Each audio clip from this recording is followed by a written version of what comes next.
तो वहां पर मैंने कुछ बातें आपको बोली थी। आपको मैंने वहां पर यह कहा था कि जिनके भी एग्जाम अभी दिसंबर 23 में हुए हैं, जिनका अभी रिजल्ट आना है 25 फरवरी को उनका रिजल्ट आना है, आई थिंक अब 1 महीने से कम ही रह गया।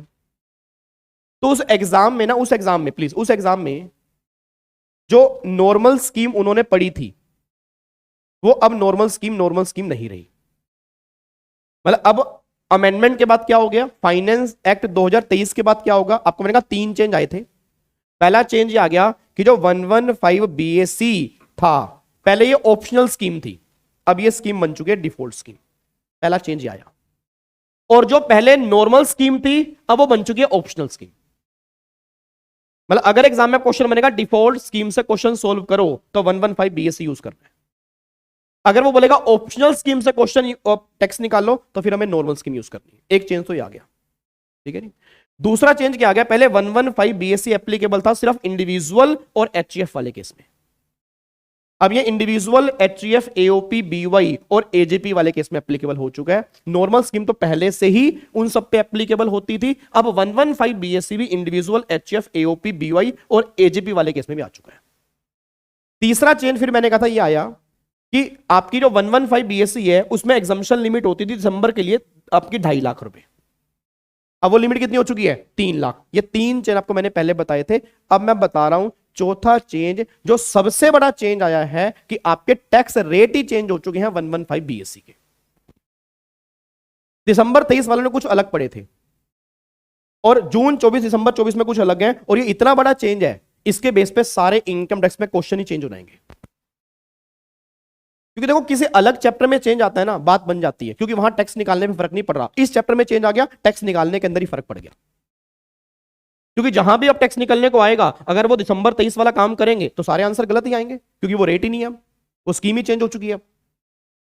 तो 3 चेंज वो। चौथा चेंज अब जो मैं तुम्हें बताने जा रहा हूं, अब सुनो ध्यान से। गवर्नमेंट ये बात कहना चाह रही है कि अगर किसी ने 115 बीएससी ले लिया, अच्छा 115 बीएससी याद है आपको, मैंने कहा था कि अब एक इंडिविजुअल के पास 2 ऑप्शन होते हैं, option number 1, option number 2। Option number 1 115 BSc default scheme, वो भी मुझे कह रहा है कि आ जाओ, और ऑप्शनल स्कीम, नॉर्मल स्कीम, वो भी मुझे कह रही है आ जाओ। बट दोनों के अंदर डिफरेंशिएशन ये आती है कि जो हमारी डिफॉल्ट स्कीम है, जो 115 बीएससी है, जिसके बेस पे ऑलमोस्ट हमारे क्वेश्चन बनेंगे, उसमें प्रॉब्लम सबसे बड़ी ये है कि टैक्स रेट तुम्हारे कम है। बट यहां पे नुकसान सबसे बड़ा ये है कि बहुत सारी बेनिफिट्स गवर्नमेंट छीन लेती है। मैं दिसंबर 23 तक इस स्कीम को बोलता था बुलाती है मगर जाने का नहीं। मतलब ये तुम्हें अट्रैक्ट करेगी, फिल्टर लगे इसकी फोटो में, तुम कहोगे यार वाह यार क्या फोटो है, वाह, हाँ बिल्कुल सही बात है, वाह। देखो फ्लो मत तोड़ो मेरा प्लीज, वापिस आओ नालायक। तो मैं कहना क्या चाह रहा हूं कि मतलब एक्चुअल में तुम्हें वो स्कीम ये बात बोलेगी यार ये स्कीम सबसे अच्छी है, क्योंकि उसके ना टैक्स रेट इतने अट्रैक्टिव हैं कि अगर तुम्हारी इनकम 7 लाख रुपए तक है तुम्हारा टैक्स नील हो जाएगा। अब सोच के बोलो, अगर मैं तुम्हें कह दूं कि तुम्हारी इनकम 7 लाख रुपए तक कमाओ, तुम्हें टैक्स 0 पे करना है, तुम तो कहोगे इससे बढ़िया स्कीम ही नहीं हो सकती कि पूरे साल में 7 लाख। सीएस बनने के बाद जॉब मेरी स्टार्टिंग में इतने की तो लगती है। अगर तुम सीएस बन गए, मान लो 7 लाख का पैकेज लगा, तुम्हें 0 टैक्स पे करना है अगर तुम 115 बीएससी ले लेते हो। जबकि यहां पर पहले लिमिट 5 लाख की होती थी, अब यहां पे 7 लाख का एक अलग क्लेश आ गया। और कमाल की बात आ गई है, 7 लाख का क्लेश तो आ गया, अगर तुम्हारी इनकम 7 लाख से ऊपर है, एक नया कॉन्सेप्ट आ गया एमआर का, पता नहीं, जो दिसंबर 23 में नहीं था, बट उसकी बात हम करेंगे बाद में। अभी मैं ये बात कर रहा हूं कि अगर मैं 115 बीएससी लेना चाहता हूं और मेरी इनकम 3 लाख से ऊपर है, तो मुझे किस रेट से टैक्स पे करना है। पहले रेट क्या थे, एक बार पहले मैं याद करवा दूं। पहले थे 5, 10, 15, 20, 25, 30। पहले क्या थे, 5, 10, 15, 20, 25, 30, ये स्लैब था पहले। पहले था 2.5 लाख तक एग्जाम, 2.5 से 5, 5 से 7.5, 7.5 से 10, 10 से 12.5, 12.5 से 15, 15 से ऊपर। अब ये स्लैब खत्म हो चुका है। अब गवर्नमेंट ने 3 लाख से स्टार्टिंग की है, और 3 लाख से 6, 6 से 9, 9 से 12, 12 से 15, और रेट अकॉर्डिंगली चेंज हो गए हैं इसके। ठीक है, तो मैं वही आपको लिखवाने जा रहा हूं। कैलकुलेशन बहुत डेप्थ में, काफी सारे क्वेश्चंस करेंगे, मिक्सिंग करेंगे, सब कुछ करेंगे, वो हम करेंगे नेक्स्ट क्लास में। बट आज हम इतना कर लेते हैं कि जो हमारी डिफॉल्ट स्कीम है 115 बीएससी वाली, जो मैं कल से स्टार्ट करने हैं क्वेश्चंस, उसमें रेट ऑफ टैक्स हमारे एप्लीकेबल क्या होंगे वो देखने जा रहे हैं जी। ठीक है जी, तो एक बार लिखो इसको जी। आपने वो हेडिंग डाल दी, ठीक है। अब उसमें लिखो, लिखो एक बार जी, हेडिंग डालो यहाँ पे, एक लाइन लिखो पहले, सेक्शन नंबर लिखो जी, section number 115 BAC, section number 115 BAC please of income tax act 1961 provides for concessional rates of tax। ये तुम्हें कंसेशनल रेट्स ऑफ टैक्स बताएगा, मतलब इसमें रेट ऑफ टैक्स तुम्हारे ऑप्शनल स्कीम जो है, जो नॉर्मल स्कीम है उससे कम है इसमें rate of tax, concessional rate of tax. किसके लिए? टू, बताओ रे किस किस पे लगेगा ये? टू इंडिविजुअल, आगे बोलो HUF, फिर बोलो आगे AOP, फिर बोलो BOI एंड AJP। ये दिसंबर 23 तक सिर्फ इंडिविजुअल HUF था, अब इंडिविजुअल HUF, AOP, BOI और AJP, ठीक है जी। फिर एक पॉइंट और लिखवा देता हूं तुम्हें, under this default scheme, under this default scheme certain exemptions and deductions, exemptions and deductions, exemptions and deductions are not allowed, not allowed, ठीक है जी। इसके ब्रैकेट में लिख लो विल डिस्कस लेटर, इसको डिटेल में डिस्कस करेंगे कल या परसों वाली क्लास में।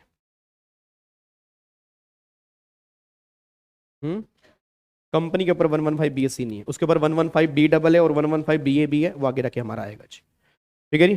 Will discuss later. आगे देखो फिर यहाँ पे जी, अब अगला पॉइंट यहाँ पे निकल के आ रहा है, लिखो the basic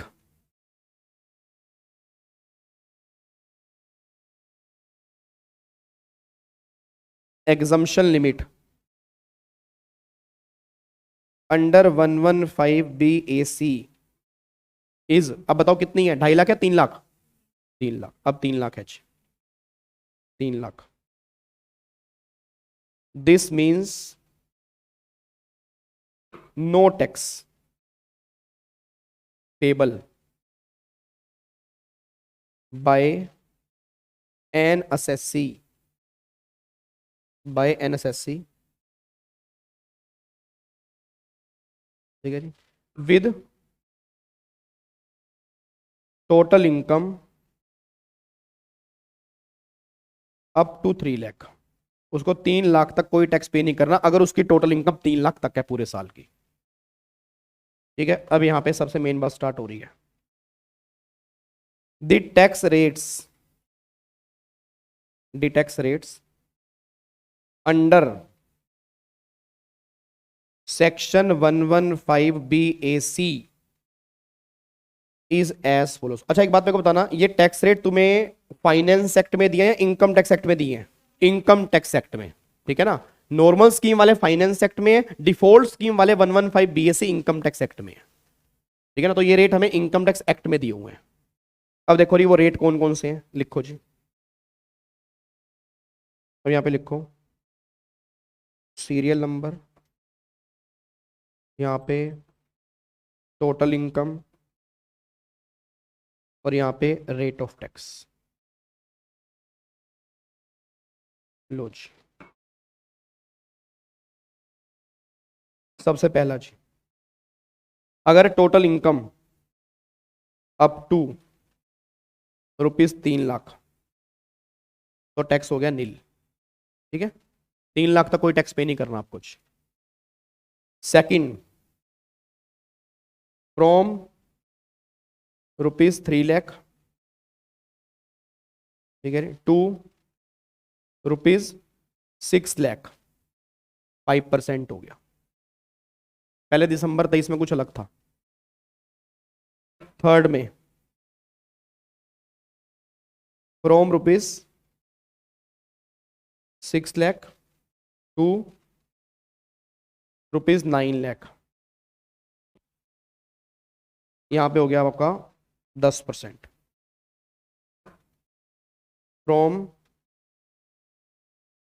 ₹9 lakh to ₹12 lakh, अब यहां पे हो गया जी 15%।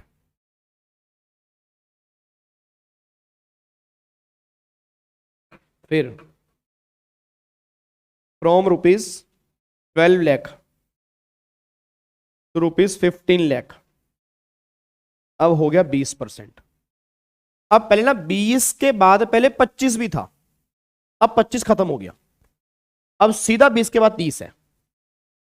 मतलब बीच में स्लैब बढ़ा दिए ना, बीच में इन्होंने स्लैब बढ़ा दी है। अब देखो पहले 15 लाख तक 25% आता था, ठीक है ना, अब उन्होंने स्लैब बढ़ा दिया, आपको बेनिफिट बल्कि और दे दिया, बट उन्होंने एक परसेंटेज बीच में खत्म कर दिया। उन्होंने करी अगर तुम्हारी इनकम 15 से ऊपर है, अब लिखो यहां पे जी अबव ₹15 लाख, अगर तुम्हारी इनकम 15 से ऊपर है तो यहां पे सीधा 30% टैक्स लगेगा आपके ऊपर। ये आपके नए टैक्स रेट है जो 115 बीएससी वाले हैं। मैं दोबारा बोल रहा हूं, पहले मैं 115 बीएससी क्यों करा रहा हूं,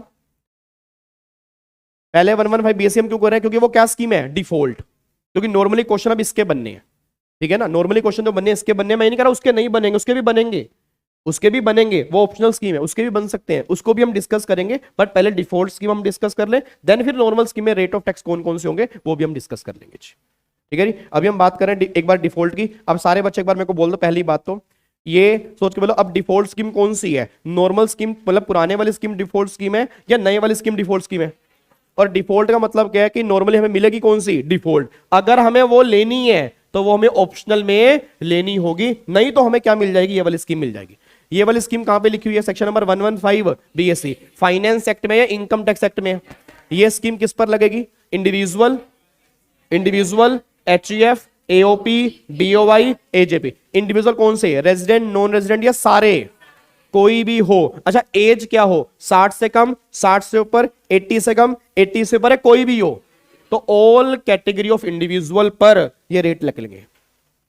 तुम रेजिडेंट हो, नॉन रेजिडेंट हो, 60 साल के हो, 90 साल के हो, 100 साल के हो, 50 साल के हो, 20 साल के हो, 40 साल के हो, तुम्हारे पर ये रेट है। वो बाइफरकेशन जो थी वो नॉर्मल स्कीम के अंदर होती है, इस स्कीम में नहीं होती। वो भी मैं दोबारा बोल दूं, वो स्कीम आज भी है, वो भी हमें पढ़नी है, बट डिफॉल्ट के बाद पढ़नी है। क्या बात समझ आ रही है जी। अब एक बार मेरे को इसके रेट ऑफ टैक्स बोल दो रही। पहला, अगर मेरी इनकम पूरे साल में 3 लाख तक है, टैक्स कितना है, नील। अगर 3 लाख से ऊपर है, 6 लाख तक है तो 5%। 6 लाख से ऊपर है, 9 लाख तक है तो, अगर मान लो 9 लाख से ऊपर है 12 लाख तक है तो, अगर 12 से ऊपर है 15 तक है तो, और अगर 15 से ऊपर है तो अगर आप चेक करोगे गैप 3-3 लाख का है। पहले गैप 2.5-2.5 लाख का था, अब गैप 3-3 लाख का है। गैप बढ़ गया तो हमें फायदा हो गया, ठीक है ना। तो पहले था 2.5, 5, 7.5, 10, 12.5, 15। अब वो पुरानी बातें भूल जाओ, अब है 3, 6, 9, 9 के बाद 12, 12 के बाद 15, 15 से ज्यादा तो 5, 10, 5 है, 10 है, 15 है, 20 है, 20 के बाद सीधा क्या है, 30 है। ये टैक्स रेट आपके है, ठीक है जी। तो ये नए टैक्स रेट है जो अमेंडेड टैक्स रेट है। अब इसको हम यूज करेंगे अगली क्लास के अंदर, बस आपने यहीं तक करके आना है। एक रिक्वेस्ट आपसे है, रेजिडेंशियल स्टेटस वाला चैप्टर बहुत अच्छे से आपने रिवाइज करके आना है। मैं फिर कह रहा हूं, न्यू सिलेबस वाले बच्चे ध्यान दें, कम से कम भी 10 नंबर तक के क्वेश्चन उस चैप्टर में से बन सकते हैं, और ओल्ड वाले बच्चों के 7-8 एमसीक्यूज उसके अंदर से बन जाएंगे। और ये हर बार बनते हैं, तुम पेपर उठा के देखोगे तुम्हें दिख जाएगा। वो चैप्टर देखने में थोड़ा सिंपल लगता है, बट हमने काफी लेक्चर उसके अंदर लगा दिए। आई थिंक हमने काफी डिटेल में कर दिए, सब कुछ हमने इनकम टैक्स एक्ट से पढ़ा है, तो आई थिंक आपके दिमाग में अच्छे से बैठ गया होगा, ठीक है। बस एक बार घर जाके रिवीजन कर लेना, वो क्वेश्चन कर लेना, और देन नेक्स्ट क्लास में सारी की सारी बातें फिर हम कैलकुलेशन वाली करेंगे, ठीक है जी। चलो अब हम मिलते हैं अपना परसों इनकम टैक्स में, कल हम मिलेंगे जीएसटी के लिए, ठीक है जी। कल हमारी जीएसटी के लिए क्लास होगी। लाइव वाले बच्चे लाइव देखते रहें, फेस टू फेस वाले बच्चे पटेल नगर में कल आएंगे, और फिर ट्यूसडे को हम देखेंगे यहाँ पे सुबह 8:30 बजे इनकम टैक्स के अंदर, ठीक है जी। चलो जी सर 6 लाख पर, अच्छा एक बात और, एक सेकंड बस। अब बच्चे के मन में ये डाउट है, सर यहाँ पे 6 लाख पर कितना लगेगा, 5 या 10? 6 लाख तक 5 है। जब मैं कह रहा हूं फ्रोम, तो फ्रोम का मतलब यह है कि अगर इनकम 6 से ज्यादा है, ठीक है ना। तो यहाँ पे अगर आपको कंफ्यूजन ना हो तो आप घर जाके लिख लेना more than 6 lakh, more than 9 lakh, more than 12 lakh, more than 15 lakh. ठीक है, अगर एग्जैक्ट 6 लाख है तुम यहां पे कवर हो, एग्जैक्ट 9 लाख है तुम यहां पे कवर हो, एग्जैक्ट 12 लाख है यहां पे कवर हो, एग्जैक्ट 15 है तुम यहां पे कवर हो, अगर उससे ऊपर है तुम अगले स्लैब में जाओगे जी। क्या बात समझ आ रही है? चलो चलो जी, ओके जी, bye bye, tata, thank you so much, जय हिंद, thank you so much, God bless you, take care, bye bye, love you all जी, बाय बाय जी, जय हिंद। अभी आपकी सिक्योरिटी लोग की क्लास भी है ना, जिनकी है, अरुण सर की क्लास है आज।